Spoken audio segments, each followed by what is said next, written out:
ओम शांति। और एक बार ओम शांति।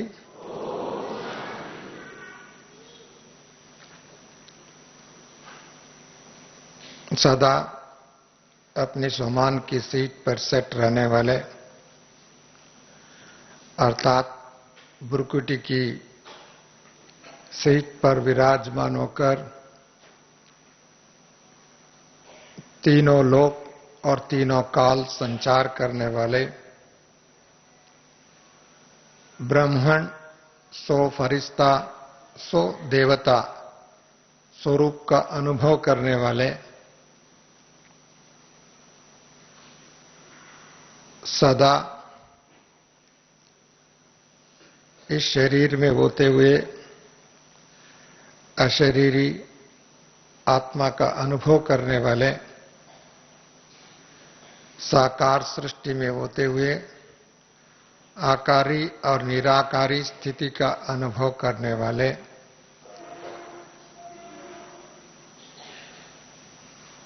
अकेले आए हैं, बाप दादा के साथ जाना है।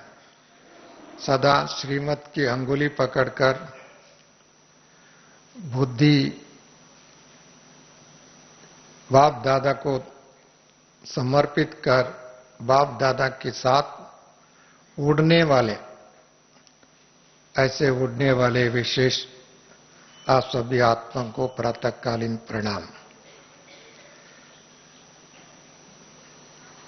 बाप दादा हम बच्चों को विभिन्न मुरलियों माध्यम द्वारा, वरदानों द्वारा, शक्तियों द्वारा सूक्ष्म और स्थूल दृष्टि द्वारा हम बच्चों को संपन्न बनाना चाहते हैं। संपन्न बनने के पूर्व हम सबको संतुष्ट मणि, संतुष्ट आत्मा, हर प्रकार की स्थूल और सूक्ष्म सब प्राप्तियों से संतुष्ट, और जहां संतुष्टता है वही संपन्नता की फाउंडेशन है। वह संपन्नता को दर्शाता है और संपन्न मणि बनाता है। और बाबा बच्चों को अभी 15 दिन के अंदर एक्सरसाइज करने के लिए, वह विशेष अनुभव करने के लिए, विशेष इस पाठ को पक्का करने के लिए समय भी निश्चित किया है ना? बाबा ने तो निश्चित किया, आप लोगों ने निश्चित किया? कौन कौन निश्चित किया? हाथ खड़ा करें। अच्छा, आप सबको बहुत बहुत बधाई हो। क्योंकि टीचर निश्चित करे, स्टूडेंट निश्चित ना करे, ये तो असंभव है? इसके लिए ये तो लगता है अभी संभव, क्योंकि हम सभी ने, आप सभी ने ये संकल्प किया है हमको जल्दी से जल्दी संतुष्ट मणि बनना। संतुष्ट मणि बनने के लिए सबसे पहले जो फाउंडेशन है, अपने आप को, पहले इससे पूर्व भी बाबा ने शिक्षा के रूप में, वरदान के रूप में कहा है, इस शरीर में होते हुए आप गेस्ट हाउस समझो। गेस्ट हाउस समझो, माया को गेट आउट करो। ये भी मुरली आपने सुना है ना? है? क्योंकि संतुष्ट होने के लिए पहले अपने आप को इस शरीर में होते हुए भी, इस शरीर मेरा नहीं है, ये तो बाप दादा का रथ है, वह अपना रथ है। परंतु ये रथ में हम तो ये गेस्ट हाउस में बैठे हैं, किसी के घर में वह किसी की गेस्ट बन करके जाते हैं, और उस गेस्ट हाउस में वह गेस्ट की घर में बहुत उनके पास साधन है, वैभव है, बहुत कुछ आपको खातिरी भी कर रहे हैं। वह बहुत कुछ देखने के बावजूद भी आपको उनकी चीजों पर, उस साधनों पर, उनकी खातिरी पर, वह उनकी तरफ अटैचमेंट होता है? होता है? नहीं होता है। क्योंकि वो पहले ही आपके मन में एक धारणा है, अंडरस्टैंडिंग है और रियलाइजेशन है, मैं जिस घर में गया हूं, व जिस स्थान पर गया हूं, व जिस क्षेत्र पर गया हूं, वो मैं मेहमान हूं, मैं इतना दिन के अंदर उधर रहना, बाद में मुझे वापस अपने स्थान पर जाना। ये नॉलेज आपको सबसे पहले मदद मिलता है और वहां आपको बहुत साधन देखने के बावजूद भी, खातरी करने का अनुभव करने के बावजूद भी और हर प्रकार की उपलब्धियों की बावजूद भी आपके मन में ये रियलाइजेशन रहता है, ये अंडरस्टैंडिंग रहता है, मैं इतनी समय के अंदर इधर से वापस जाना है। मैं आप उस समय में खुश है, अनुभव भी कर रहे हैं, आपकी घर से भी ज्यादा अनुभव कर रहे, हो सकता है आपकी घर में वो साधन ना हो, आपकी गेस्ट में बहुत भोजन भी अच्छा है, रहन सहन भी अच्छा है और व्यवस्था भी अच्छा है, स्नेह प्यार भी अच्छा है, आपके घर में कभी कभी झगड़ा भी हो सकता है, गुस्सा भी करने वाले हैं, टाइम पर पूछने वाले भी नहीं है, परंतु फिर भी गेस्ट हाउस में जब जाएंगे पूरा आपको खातरी हो रहा है, होता है नहीं होता है? आपके घर में कोई मेहमान होता है, आपको स्पेशल अटेंशन दे करके उसको सेवा करते हैं ना? अपने घर में भी कोई गेस्ट आता है तो आपने उसी ढंग से सेवा करते हैं और आप किसी के घर में जाते हैं तो वो गेस्ट, परंतु जब अपना मेरा समझते हैं तो तब तो आपका जहां मेरा है वहां माया आ जाता है। ये मेरा, ये मेरा, ये मेरा, ये मेरा, ये शब्द जब आता है तो तब तो आपको सबसे पहले अपनी बुद्धि का कमजोरी, जो गलत चीज को अपना समझना शुरू कर देते, गलत चीज को अपना जब समझना शुरू करते तब तो उसको कमजोर बुद्धि, दुर्बल हो जाता है, कमजोर उसी समय में आरंभ हो जाता है, उसी समय में ढीलापन शुरू हो जाता है, उसी समय में समय का पहचान भूल जाते हैं। आपने घर में जो है दूसरों के घर में रहेंगे तो दूसरी जगह में जाए तो आपको टाइम पर उठना, टाइम पर जाना, टाइम पर से जो भी प्रोग्राम मिलता है वह आपने निश्चित है, उसी हिसाब से चलना शुरू करते हैं। अपने घर में सबसे पहले आराम पसंद हो जाता है, उसको आराम, जो दूसरे शब्द में आराम हराम, आराम एक अनेक माया का जन्म देता है, अनेक माया को स्वागत करता है, अनेक माया का दरवाजा खोल के बैठता है। इसके लिए सबसे पहले वो संतुष्टता की और ले जाने की बजाय, संपन्नता की और ले जाने की बजाय और उनको एक्यूरेट बनने की बजाय, एक्यूरेट होना समय उसकी बजाय उनके अंदर कोई ना कोई ढीलापन आ जाता है, तब तो माया प्रवेश करने की उसको मार्जिन मिलता है। मिलता है नहीं मिलता है? थोड़ा भी आप अलबेलापन हो जाए तो माया प्रवेश हो जाए, तब तो उसको जहां माया प्रवेश है तो कुछ न कुछ गड़बड़ हो जाता है, कुछ न कुछ अप्राप्ति हो जाता है, कुछ न कुछ धारणा में कमी हो जाता है, कोई न कोई धारणा टूट जाता है और जहां धारणा टूटता है तो वहां तो संतुष्टता की प्रश्न ही नहीं, अशांति का और कोई न कोई परिस्थिति आपको आपकी फेवर की बजाय आपको गुलाम बना देते। परिस्थिति आपको अधिकारी बनाने के बजाय परिस्थिति आपको समय का, व्यक्ति का व साधनों का गुलाम बना देते, साधनों का भी गुलाम बनाते हैं। आपको अपने घर में आराम है, अमृत वेले उठना नहीं चाहते, जो दूसरों के घर में रहेंगे तो थोड़ा उसको आलस्य नहीं आएगा, जल्दी उठना है भैया, जल्दी जाना है, आपको ट्रेन में जाना, वह फ्लाइट पकड़ना है, आप चाहे 3 बजे जाना भी हो, जो विदेश जाना है तो 3 बजे 2 बजे फ्लाइट होता है, उसी टाइम में जाना है तो आप तो 12 बजे ही निकलेंगे, वह 11 बजे निकलेंगे, जागृत रहेंगे क्योंकि हमको 2 बजे फ्लाइट पकड़नी है। आपको उस समय में नींद करने के लिए सोचेंगे? नींद नहीं करेंगे, आपको पहले ही आप तैयार होंगे क्योंकि आपको समय पहले ही मालूम है, वह उस समय में मैं नहीं जाएंगे तो मेरा फ्लाइट छूट जाएगा। ऐसी बाबा ने ये संगम युग में हमारा समय निश्चित किया हुआ, प्राप्ति निश्चित किया हुआ, और उससे पहले मुझे अपना हर साधनों को समेटना है, हर चीजों को समेटना है।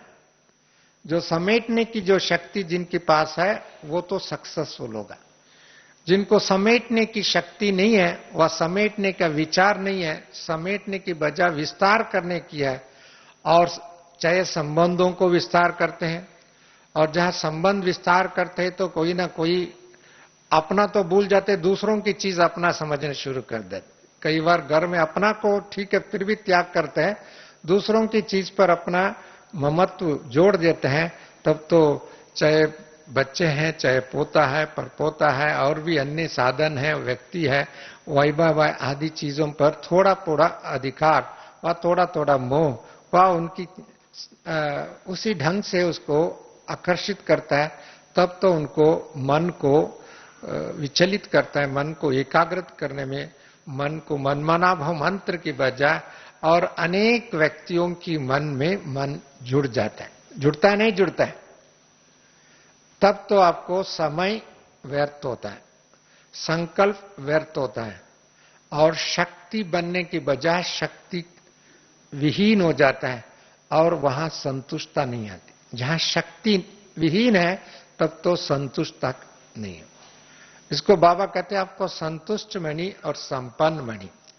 संपन्न किससे होता है? एक तो ज्ञान से संपन्न हो, ज्ञान की हर बातों में आपको जानकारी हो, हर बात का रियलाइजेशन हो, और हर परिस्थिति की इन एडवांस जानकारी है, और हर परिस्थिति के ऊपर विजय प्राप्त करने की नॉलेज है, तब तो नॉलेज व्यक्ति को संपन्न बनाता है। साधन व्यक्ति को संपन्न नहीं बनाता। वो संपन्न, आपने देखा होगा कुछ दिन पूर्व एक सत्यम कंप्यूटर के मालिक था, उन्होंने धन के पीछे बहुत समय, साधन, शक्ति सब अपनाया, बाद में उसको वही धन उनको अपनी इज्जत गंवाया, अपने देश की इज्जत गंवाया, अपनी कंपनी की इज्जत गंवाया। धन उनको वरदान की बजाय धन उनको एक अभिशाप हो गया। धन उनको क्या हुआ? वरदान की बजाय अभिशाप हो। वो संपत्ति नहीं है, वो संपत्ति, विनाशी संपत्ति के पीछे अपना मन भागा, और उसका दुष्परिणाम उनको भविष्य में की बजाय वर्तमान में इसी जन्म में ही, उनको भविष्य के तो भी 21 जन्म की प्राप्ति तो है ही नहीं हो, तो और इसी जन्म में भी अप्राप्त हो गया। 21 जन्म की बाबा ने हम बच्चों को, राज दुलारे बच्चे, मेरे बच्चे राज दुलारे बच्चे, उस ढंग से बाबा ने वरदान दिया, और अपने स्वराज अधिकारी बच्चे, और बाबा का दिल तख्त नशीन बच्चे, बाबा ने क्या दिल तख्त नशीन बच्चे बाबा ने, और राज दुलारे बच्चे। वर्तमान समय में भी अपनी इंद्रियों के ऊपर राज करने वाले, और स्वराज अधिकारी। जो स्वराज अधिकारी है वो किसी की गुलाम नहीं हो सकते। समय, व्यक्ति, साधन व परिस्थिति इनकी गुलाम नहीं हो सकती। जो गुलाम होता है वो तो कमजोर आत्मा, दुर्बल आत्मा, वह उसका कोई ना कोई उनके अंदर कॉम्प्रोमाइज कर लेता है, तब तो।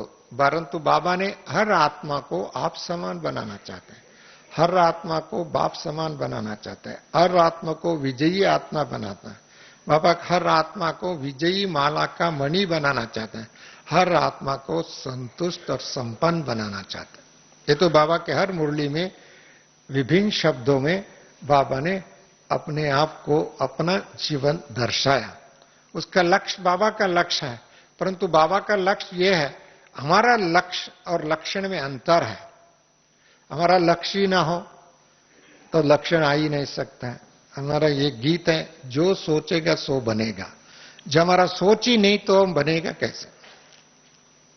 जो सोच है आपको उसी हिसाब से संस्कार धारण होगा, उसी हिसाब से हमारा परिवर्तन आरंभ होगा, उसी हिसाब से हमारा समय यूज होगा, अपना समय किस काम में यूज होगा उसी हिसाब से। हमारा सोच में ही कमजोर है तो अपनी समय का भी वरदान अनुभव नहीं कर सकते हैं, और कोई ना कोई, बाबा ने जो कहा था मैं वो भकरी बन जाता है। मैं कौन कहता है? भकरी होता है, भकरी है।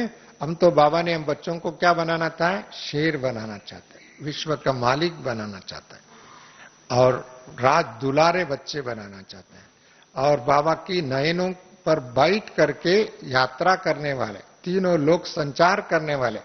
हम तो केवल एक काल की नहीं है, एक समय की नहीं है, हम तो तीनों काल, तीनों लोक संचार करने वाले, जहां साइंस नहीं पहुंच सका और संत लोग नहीं पहुंच सके और हठयोगी नहीं पहुंच सके और दूसरे संसार के जितने भी योगी लोग हैं वो परमधाम न पहुंचेंगे, नहीं पहुंच सकते हैं। परमधाम का छोड़ो, आत्मा का भी रियलाइजेशन नहीं होगा और सूक्ष्म वतन क्या चीज है मालूम नहीं है और भविष्य की तो बात ही नहीं है। हम बच्चों को इसी समय में घर बैठे जहां भी बैठे हम तीन लोक संचार कर सकते नहीं कर सकते, जब चाहे तब कर सकते हैं, जितना समय चाहे तब कर सकते हैं, जितने समय चाहे उतना अपने आप को अपने अशरीरी बन करके हो सकता है। ये संभव है व नहीं है? किस किस को संभव है? हाथ खड़ा करें।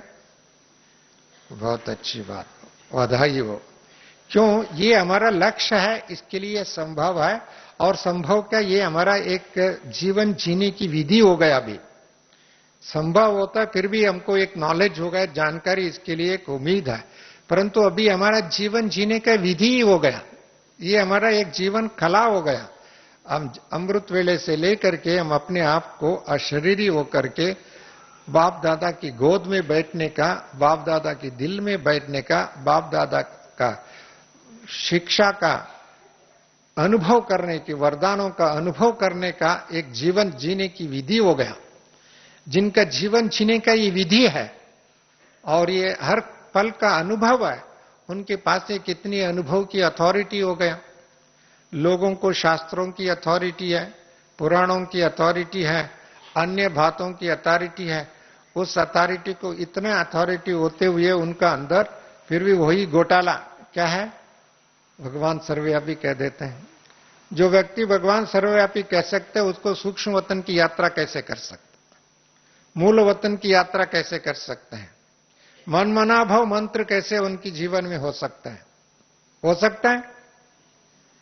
कितनी घोटाला है और कितने साल जिंदगी बिता दिया हो, कितने पुराण पढ़ लिया हो, कितने शास्त्र अध्ययन कर लिया हो, कितने कंठ पाठ कर लिया हो, कितनी व्याख्यान कर लिया हो, कितना भी व्याख्यान कर लिया है, हजारों लोगों को सभा को संबोधित कर लिया हो, फिर भी वो सर्वव्यापी कहते तो मैं कहता हूं उससे तो बड़ा मूर्ख तो ही नहीं है, उससे तो बड़ा मूर्ख तो ही नहीं है, क्योंकि अपने आप को भी मालूम नहीं है, परमात्मा को भी मालूम नहीं है और रूहानी यात्रा कैसे करेगा, परमधाम की यात्रा कैसे करेगा, मनमना भव मंत्र कैसे उसको मालूम पड़ेगा और मध्याजी भव की तो अनुभव नहीं हो सकता है। और इससे ये सिद्ध हो जाता है उनकी आध्यात्मिकता की परिभाषा ही मालूम नहीं है वास्तव, परंतु हमको एक नेचुरल जीवन जीने की विधि हो गया, हमारा नेचुरल जीवन जीने की विधि हो गया है। हमको अमृत वेले उठ करके भी अपने आप को अशरीरी के अनुभव करते हैं, बाबा की गोद में जाता है, बाबा की यात्रा कराता है, तीनों लोगों को यात्रा कराता है, साथ साथ में हमको भविष्य की विश्व के मालिक बनने की विधि इस समय में हमको विधि क्या है, विश्व का मालिक कैसे बनेंगे? पहले अपने इंद्रियों का मालिक बनेंगे, पहले आपने इस शरीर से गेस्ट हाउस समझ करके इस शरीर से डिटैच हो गए तब तो मालिक बनेंगे, नहीं तो हम इस शरीर में होते हुए भी हम ये शरीर तो ठीक है हम यूज कर रहे हैं, परंतु इसका मोह है, वह इसके संबंधियों का मोह है, उसकी जननियों का मोह है, वह इसके साधनों से अटैचमेंट है, तब तो मालिक तो बन ही नहीं सकता है। हम तो अपने ही साधनों का गुलाम हो जाते हैं, अपना मन, अपना बुद्धि, अपना संस्कार, अपनी साधनों का गुलाम, ये तो हमारा साधन है, उसका ही गुलाम हो जाता है। तो प्रकृति की मालिक कैसे बनेंगे, विश्व की मालिक कैसे बनेंगे? ये दोनों को मालिक बनना मुश्किल हो जाता है। इसके लिए सबसे पहले बाबा ने आपको ये बहुत सुंदर एक वरदान के रूप में, शिक्षा के रूप में, सावधान के रूप में बाबा ने कहा, अपने आप को, ये शरीर को भी गेस्ट हाउस समझो। जब अपना शरीर ही गेस्ट हाउस है और दुनिया क्या है, अपना शरीर ही गेस्ट हाउस है तो दुनिया क्या है? उससे तो बड़ा गेस्ट हाउस है। और उस गेस्ट हाउस में रहने वाले तो ऑटोमेटिकली माया को क्या करेगा? गेट आउट करेगा। जो माया को गेट आउट है, जो वहां मनमना भव मंत्र है। जब माया के गेट आउट है, वहां मध्याजी भाव है। क्योंकि उधर क्या है? माया नहीं तो उधर ऑटोमेटिकली तो ज्ञान होगा। ज्ञान, जहां ज्ञान है वहां शक्ति है, जहां ज्ञान है वहां युक्ति है, जहां ज्ञान है वहां मुक्ति है, जहां ज्ञान है संतुष्टता है। जहां ज्ञान सदा ठपकता रहता है बुद्धि में, हर क्षण में, हर सेकंड में उनको। क्योंकि बाबा को कहते हैं, बाबा को ज्ञान सागर कहते हैं ना, निजानंद स्वरूपम। उसका आनंद इसके लिए है क्योंकि उनके पास कोई महल है क्या शिव बाबा के पास? वह उनके पास बहुत साधन है क्या? मोटर गाड़ी है क्या? परंतु उसको सदा आनंद में रहते हैं। क्यों? उनको ना कोई चीज, व्यक्ति व वस्तु अपना नहीं है। बच्चे आत्मा अपना है, बच्चों को संतुष्ट बनाना चाहते हैं, बच्चों को अपना संस्कार धारण कराना चाहता है। जैसे आप है वैसे अशरीरी बनाना चाहता है, ऐसी यात्रा कराना चाहता है। इसके लिए वो आनंद में है। और थोड़ा भी देहाभिमान में आता है तो व्यक्ति अपने आप को कमजोर महसूस करता। इसके लिए बाबा ने सबसे पहले आपको इस शरीर को भी गेस्ट हाउस समझो, तब तो आपकी संतुष्टता होगी, संपन्नता। ज्ञान में संपन्नता तो वही ज्ञान गुणों में परिवर्तन हो जाए। जहां ज्ञान है वो गुण में परिवर्तन होगा। जो ज्ञान है वो कभी क्रोधी नहीं कर सकता है। हाँ, अल्प ज्ञानी है तो क्रोधी कर सकता है। थोड़ा भी ज्ञान है वो तो क्रोध। और क्रोध जहां है ही नहीं है वहां क्या है? वहां शांति है, वहां प्रेम है, वहां सच्चाई है, वहां आनंद है, वहां खुशी है, वह संतुष्टता है। थोड़ा भी अल्पमात्र क्रोध आता है, ईर्ष्या आता है, वह जलस है, वह किसी का देख करके उनके अंदर जलस आता है। वह दूसरे अच्छे लोग, इस दुनिया में एक सबसे बड़ा बीमारी है, कोई भी आगे बढ़ता है उसको देख करके खुद जलस करते हैं। आगे जा रहे हैं किसी भी क्षेत्र में, किसी भी बातों में आगे जाता है तो अपने से उनको देख करके खुश होने के बजाय अंदर ही अंदर जलने शुरू कर। जलने वाला कैसे होता है आपको मालूम है? जिस समय में थोड़ा भी जलस आता है उसका मन क्या होता है? उनका मन खुश है परंतु अपना मन खराब हो जाता है। अपना मन खराब, जो जलस जो है उनको अपना मन खराब है और अपनी मन की, अपनी संकल्प, अपनी विकल्पों के अपने आग में आप जलते रहते हैं। दूसरों की आग की तो बात छोड़ो, अपनी मन की रचना में, अपनी आग में आप जलते हैं। ये तो आजकल ये बीमारी हो गया आत्माओं की। परंतु संतुष्ट मणि जो है दूसरों की कमजोरी को भी देख करके जलते नहीं और दूसरों को शक्ति दे करके भी जलते नहीं। दूसरों को कमजोरी देखता है तो उसके ऊपर संतुष्ट मणि दया, उनकी प्रेम व उनकी शिक्षा देने के लिए, उनको सहयोग देने के लिए, उनकी प्रति दया भाव ऑटोमेटिकली क्रिएट। वह दूसरे आगे बढ़ता है तो उनको देख करके अपने आप में उनके अंदर धुआं निकलता है, खुशी निकलता है, तब तो संतुष्ट है। वह दूसरों को आगे बढ़ते हुए देख करके भी कोई भी अपने अंदर जलस व ईर्ष्या आता है, वो तो संतुष्ट खुद नहीं हो सकता। भले अपने पास बहुत चीजें हैं, बहुत शक्ति भी है और बहुत उपलब्धियां भी है, अपने बहुत उपलब्धियां किया, बहुत शक्ति भी हासिल किया है, बहुत आपके साधन भी है, और इसके बावजूद भी आपके अंदर जलस का संस्कार कहीं न कहीं छिपा हुआ है, तो तब तो आपको दूसरी सब चीज समाप्त करके आपकी वो जलस की संस्कार अपने मन में हो तो आपको जला देता है। किसी भी आत्मा, वो ज्ञानी हो अज्ञानी हो, परंतु अज्ञानी तो फिर भी उसकी, परंतु ज्ञानियों में भी कभी कभी ये संस्कार ईर्ष्या के रूप में। ईर्ष्या एक ऐसा है, वो दूसरों को नहीं जलाता तो है दूसरों को भी, परंतु अपने आप को भी जलाता। इसके लिए यदि ये संस्कार भी है, ये संतुष्टता की संस्कार नहीं है, संपन्नता की संस्कार नहीं है, ये दैवी संस्कार नहीं है, ये ईश्वरीय संस्कार नहीं है, ये ईश्वरीय गिफ्ट नहीं है, ना लिफ्ट है।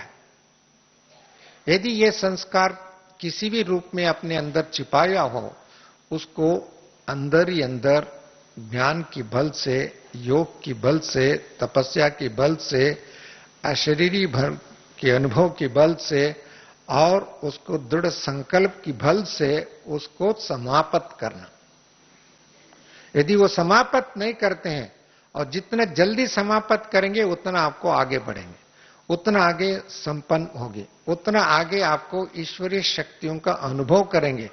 और जितना दिन वो अंदर रहता है उतना दिन हमारा समय बर्बाद, संकल्प बर्बाद, शक्ति बर्बाद और हर चीजें बर्बाद ही है। प्राप्ति नहीं होती, तो प्रोग्रेस नहीं होता। बहुत लोगों ने देखता हूं उसकी प्रोग्रेस कम होता है, अधिक समय लेते। क्यों प्रोग्रेस कम होता है? इतनी शक्ति मिलने के बावजूद भी, वरदान मिलने के बाद में, सहयोग मिलने के बाद में और संगठन शक्ति को मिलने के बावजूद भी कई लोगों के अंदर मैंने देखा वो प्रोग्रेस कम है। क्यों प्रोग्रेस कम है?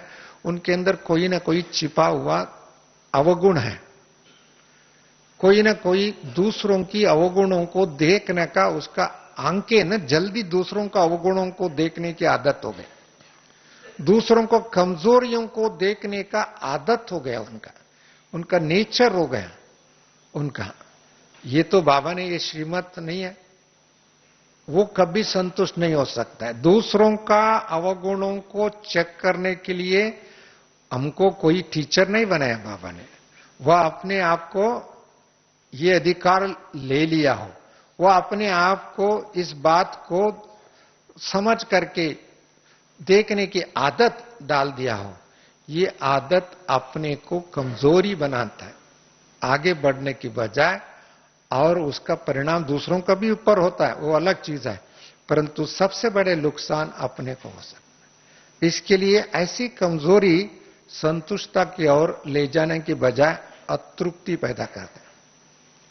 जो अतृप्त आत्मा, असंतुष्ट आत्मा, वह कोई न चीज की अतृप्ति है, कोई भी अधिकार वह उसको मान अपमान कुछ भी नहीं, तो उनके पास सब कुछ है, कोई ना कोई मान अपमान के चक्कर में आकर के असंतुष्टता की अनुभव करते रहते हैं, और असंतुष्टता ही अपने को अपना समय बर्बाद कर ले।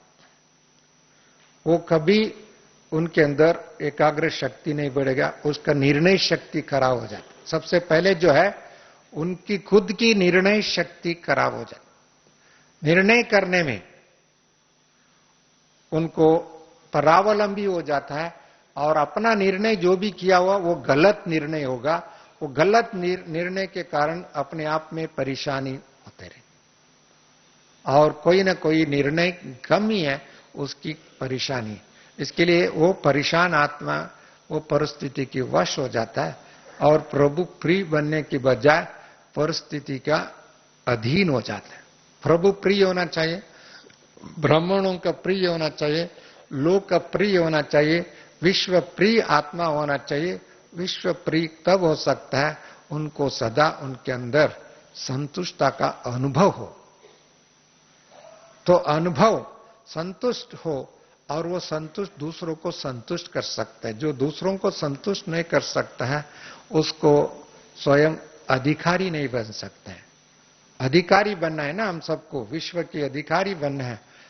ऐसी संस्कारों को अपने आप में किसी भी, हर एक को अपने संस्कार को जान सकता है ना। वह दूसरों के संस्कार जानने में होशियार है। हर ब्राह्मणों को ज्ञान का दर्पण मिला, शिक्षा मिली है, उनके अंदर आईना मिला है, परंतु उस आईने को यूज करने के समय में अधिकांश हम दूसरों को चेक करने में यूज करते हैं, अपने चेक करने में यूज करते हैं। ये सबसे बड़ा गलती है, ये सबसे बड़े कमजोरी है, ये सबसे बड़े अवगुण है, ये सबसे बड़े ईश्वरीय वरदानों को प्राप्त करने में बाधा है। मैं बता दूं, अनुभव करने में बाधा है। ये बहुत सूक्ष्म माया है। यदि इस माया को विजय आप विजयी बनेंगे तब तो आपका रास्ता क्लीन एंड क्लियर है, आपका माइंड क्लीन एंड क्लियर है, आपके सामने कोई भी विघ्न आ ही नहीं सकता। मैं बताता हूं, विघ्न आ ही नहीं सकता है। विघ्न आए तो भी उसको दूर से ही भाग जाएगा, और विघ्न आएंगे तो भी बाय चांस आ भी जाता है तो आपको हाई जंप और भी आगे तीव्र गति से जाने के लिए एक साधन बन जाता है। जैसे किसी भी अच्छे क्रिकेटर के सामने जब बॉल आता है तो अच्छा बॉल जब आता है तो उसको बॉल को फेस करता है तो उसको सिक्सर में परिवर्तन कर दे तो उसका विजयी हो जाता है, उसको वाह हो जाता है। ऐसी परिस्थिति उनको और भी सक्सेस की ओर तरफ, विजय की ओर तरफ, अवार्ड की ओर तरफ, उनकी तृप्ति की ओर तरफ, रिकॉर्ड बनाने की, अनेक रिकॉर्ड को बनाने में रिकॉर्ड बन जाता है। तब तो उनकी एक रिकॉर्ड हो गया, अच्छी सेवा में रिकॉर्ड हो गया, धारणा में रिकॉर्ड हो गया। धारणा में ये रिकॉर्ड है, भैया ये फलाना व्यक्ति कभी जिंदगी में झूठ नहीं बोला, उसने कभी अशुद्धता को टच नहीं किया, ये धारणा का रिकॉर्ड है। भैया ये इतने ईमानदार है और वफादार है, और ईमानदार वफादार का रिकॉर्ड हो गया उसकी, वो तो ये रिकॉर्ड हो गया उनके अंदर, वो ऑटोमेटिकली वो व्यक्ति आगे बढ़ेगा। ये तो सत्य, इनके अंदर जो है सत्य है और पवित्रता, ये दोनों चीज उनके अंदर एक स्वाभाविक गुण है। ईर्ष्या पवित्रता का लक्षण नहीं है, और असंतुष्टि अपवित्रता को दर्शाता है। असंतुष्ट आत्मा अपवित्रता को दर्शाता है। जो असंतुष्ट है, क्यों असंतुष्ट है? वो तो अपने अंदर कोई ना कोई अपवित्रता छिपा हुआ है, कोई ना कोई अपवित्रता है। संबंधों में अपवित्रता है, संकल्पों में अपवित्रता है, शब्दों में अपवित्रता है, और उनकी धारणा में कोई ना कोई लूज है, और कोई ना कोई कभी कभी उनके अंदर कोई से किसी की अप्राप्ति को दर्शाता है। सो असंतुष्ट आत्मा कभी भी किसी न किसी भी परिस्थिति में उनके अंदर जैसे फायर आ जाता है, वह उसका वॉल्केनो एरप्ट हो जाता है। वॉल्केनो समझते हैं ना, कभी धरती से आग आ जाता है, ऐसी अंदर से आग आना शुरू कर जाता है, वो असंतुष्टता को दर्शाता है। दैट इज आल्सो अपवित्रता है। ये पवित्रता नहीं है, ये महानता नहीं है, ये कल्याणकारी नहीं है, ये विश्व कल्याणकारी दर्शाता नहीं है, ये तो बाप समान बनने के ये विघ्न है। इसके लिए ऐसी बात भी उनको संतुष्टता की ओर ले जाने की बजाय अतृप्ति की और भी मजबूत कर देता है। वो अतृप्ति उनको कहीं ना कहीं उनको परेशान कर देता है। इसके लिए अभी हमको संतुष्ट मनी बनना है, संपन्न मनी बनना, और ऐसी चीज अंदर हो तो उसको गेट आउट करना। बाबा ने कहा माया को क्या करना? Get out. ब्राह्मणों की जीवन की डिक्शनरी में, संकल्पों की डिक्शनरी में, संस्कार की डिक्शनरी में, अर्थात आत्मा की डिक्शनरी में नहीं रहना चाहिए। भले समाज में हो, दुनिया में है, परंतु उसको भी हम एक दिन भगा देंगे, भगाना ही है। ये तो हमारा सबका संकल्प है, ये ईश्वरीय योजना है, ये ईश्वरीय योजना है। और इस योजना को साकार करना हो तो पहले अपनी जिंदगी से दूर कर दें, अपनी आत्मा से दूर कर दें, अपनी लाइफस्टाइल से दूर कर दें, अपनी व्यवहार से दूर कर दें, अपने संबंधों से दूर कर दें, तब तो समाज में भी एक दिन अपना स्वराज अपने आप हो जाएगा। परंतु पहले तो उसको दूर करने के लिए अपने अंदर हिम्मत होना। जिसको असंतुष्ट आत्मा है उसके अंदर, संतुष्ट आत्मा में अंदर सदा हिम्मत रहता है, असंतुष्ट आत्मा में कभी कभी हिम्मत हार जाता है। माया से लड़ने के लिए हिम्मत, और सेवा में हिम्मत, और अच्छे चैलेंजेस को स्वीकार करने में हिम्मत, और अच्छी योजना बनाने में हिम्मत, ये सभी हिम्मत चाहिए।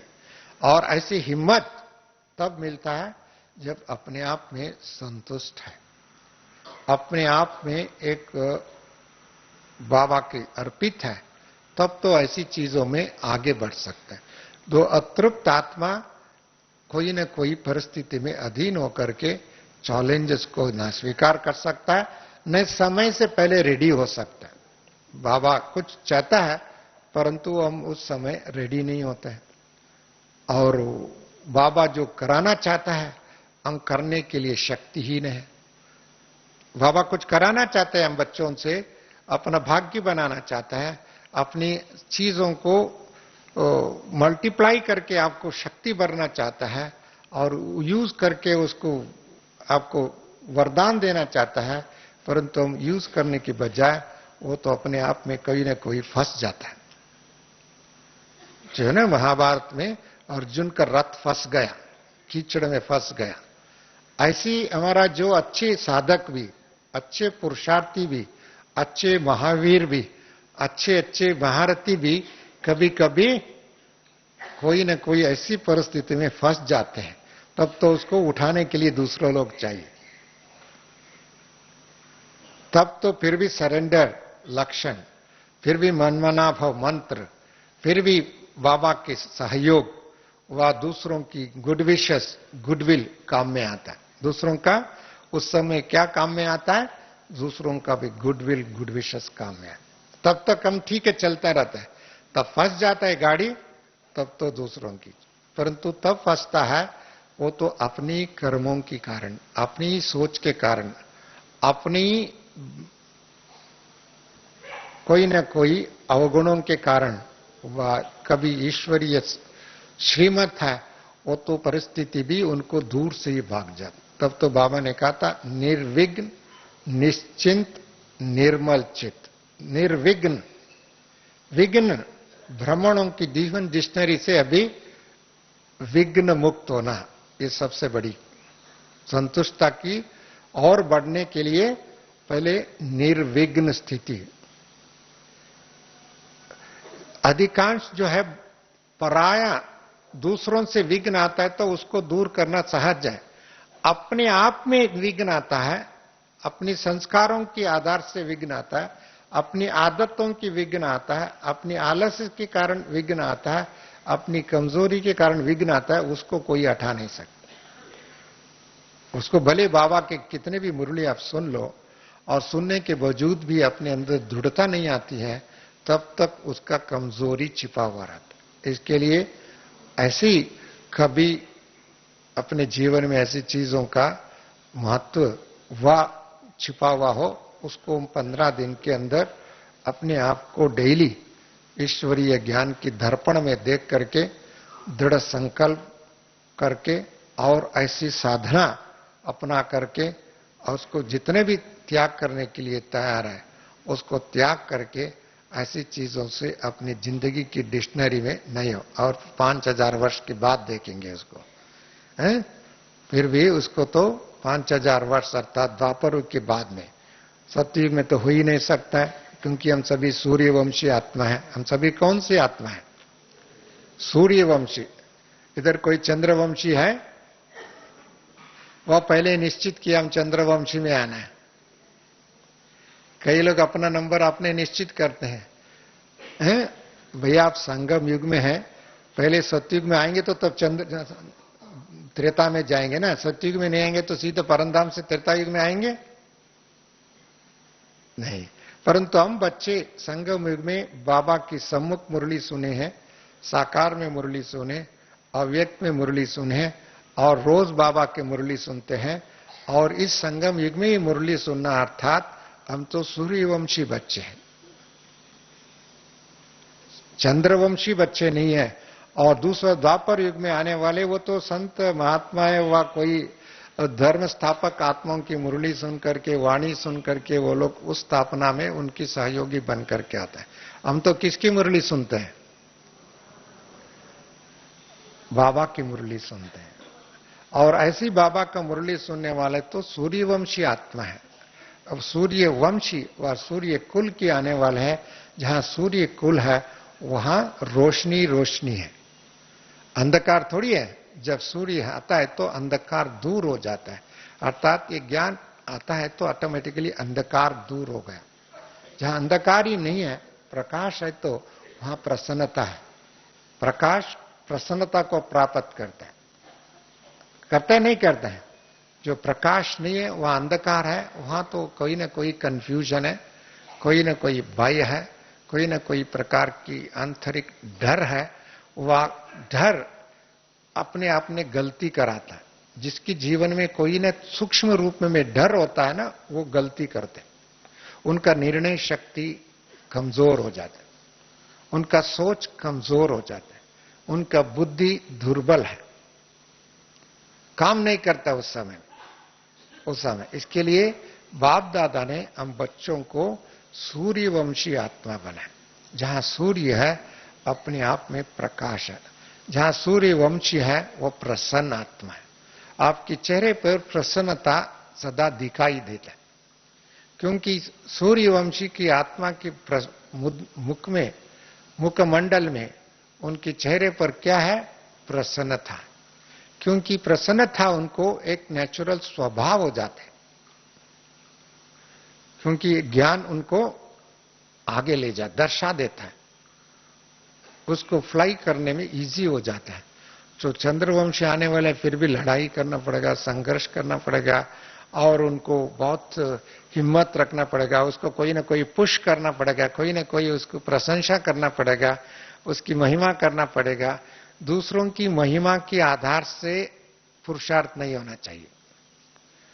अपनी ज्ञान की बल से, रियलाइजेशन की बल से, ईश्वरीय शिक्षा को अपना करके उसकी बल से चलना, वो तो ठीक है, दूसरे करते तो अलग बात है। उसकी आदत व उसकी आदत में हम लोग वश न होना चाहिए, परंतु ईश्वरीय शिक्षा के आधार से, तब तो ऑटोमेटिकली वो प्रसन्न, दूसरों की प्रशंसा के आधार से प्रसन्न हो जाता है। कई लोग वो प्रशंसा केवल थोड़े टाइम के लिए रहता है, उतना समय तक रहता है, वो थोड़े टाइम के लिए रह सकता है, परंतु वो नेचुरल और सदाकाल के लिए नहीं रहता है। इसके लिए वो आदत से भी मुक्त हो जाए और तो सदा और अव्यक्त स्थिति हो जाए, तब तो उनके अंदर प्रसन्न स्थिति होगा। और जो प्रसन्न है उनका चेहरा किस तरफ है? बाबा की तरफ है। बाबा का भी चेहरा किसकी तरफ? ऐसे बच्चों की तरफ। दोनों सूर्यमुखी एक फूल देखा आप लोगों ने? सूर्यमुखी एक फ्लावर होता है, होते होते उसको सूर्य की तरफ देखते हैं। जैसे जैसे सूर्य टर्न होता है उसका भी फेस टर्न होता है, चेंज होता है। ऐसा नहीं दूसरी फ्लावर तो चलो एक जगह में है, उसी दिशा में रहता है। सूर्यमुखी के फ्लावर कहां? जैसे सूर्य की चेंज होता रहा, ईस्ट से वेस्ट आ रहा है, तो उसका भी फेस चेंज होता रहता है। अर्थात ब्राह्मणों का फेस, ब्राह्मणों का संकल्प, ब्राह्मणों की आदत, ब्राह्मणों के जीवन सदा किस तरफ है? बाबा की तरफ। हर घड़ी, हर संकल्प, हर कर्म, हर सोच बाबा की तरफ, सूर्यमुखी फ्लावर की वहां पे। और ऐसा जो होगा, वो सूर्यमुखी फ्लावर देखेंगे ना, कितनी सुंदर उसका बनावट, कितना अच्छा है, इसकी चेहरे पर इतनी खुशी, रौनक, और उसको देखते ही कितनी उसकी कलर में, हर चीज में एक अलग ब्यूटी है।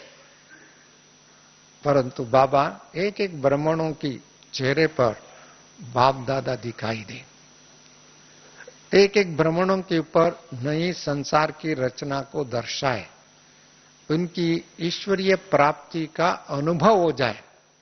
हम लोगों ने इस साल ग्लोबल फेस्टिवल ईश्वरीय वरदान और शक्तियों का अनुभव कराने की फेस्टिवल, बाबा ने इन सब को वरदान भी दिया, परंतु वो केवल एक फेस्टिवल चंद मासों के लिए, चंद दिनों के लिए बात नहीं है। ये तो हमारा संगम है कि हर घड़ी और सेकेंड ऐसा अनुभव का अथॉरिटी बन जाए। वो तो बाबा फेस्टिवल, कोई बर्थडे बनाता है, फेस्टिवल बनाता है, कोई साधन हम अपनाते हैं, वो तो अपना एक संस्कार को नेचुरल बनाने के लिए बीच बीच में ये आदत है। परंतु जैसे अभी बाबा ने 15 दिन तक आपको अनुभव कराओ, और 15 दिन के अंदर ऐसी जीवन बनाओ ताकि आपको भविष्य में कभी माया प्रवेश नहीं कर सकते, माया अपनी संसार से गेट आउट कर सके, गेट आउट हो जाए। और माया और बाप दोनों साथ में रह सकते हैं। एक कुर्सी पे, एक ही सीट पर एक ही समय दो व्यक्ति नहीं बैठ सकता। बैठ सकता है? नहीं हो सकता है। इसके लिए कोई भी असंतुष्टता है वो तो मुझे ये दिखाता है, मेरे ये रियलाइजेशन, असंतुष्टता ही एक अपवित्रता है। कोई ना, संगम युग में बाबा पवित्रता का वरदान दिया हुआ, सत्यता का वरदान दिया, शक्ति का वरदान दिया, गुणों का वरदान दिया है। यदि इनको अपने जीवन में प्राप्त है, वो तो सारी संसार की सब चीजें प्राप्त है उनके पास। संसारी चीज तो अपने को एक शैडो के रूप में, एक परछाया के रूप में, एक तो आवश्यकता के अनुसार जिनको जो जरूरत है उनकी चीज उनके सामने उपलब्ध हो जाएगा। उनका संकल्प से पहले ही आ जाते, उनको अधिक संकल्प करने की भी जरूरत नहीं पड़ेगी। मैं बताता हूं, बहुत सोचने की भी जरूरत नहीं पड़ेगी, क्योंकि उनके मन बाप दादा के साथ मनमना भाव है। तब तो उनको जिस समय जो संकल्प करना है वही संकल्प उठेगा, वही कार्य होगा, और उस कार्य में सफलता इसको इतनी मिलेगा और सफलता का माला उनकी गले पर सदा रहेगा। तो बाबा ने पहले ही कहा हुआ, विजय आपका जन्म सिद्ध अधिकार है। ऐसा नहीं विजय हम अशरीरी बनकर के परमधाम जाने, उस समय में विजय के अनुभव, हर क्षण में विजय के अनुभव करेंगे। ऐसी विजय रतन का अनुभव करें। सो बाबा ने जितना भी होमवर्क दिया है, और होमवर्क करते हुए किसी भी प्रकार की असंतुष्टता है, अप्राप्ति है, अज्ञान है, इसको असंतुष्टता भी अज्ञान को भी दर्शाता है, ऐसे दर्शाता है ना। इसके लिए अपवित्रता को दर्शाता है।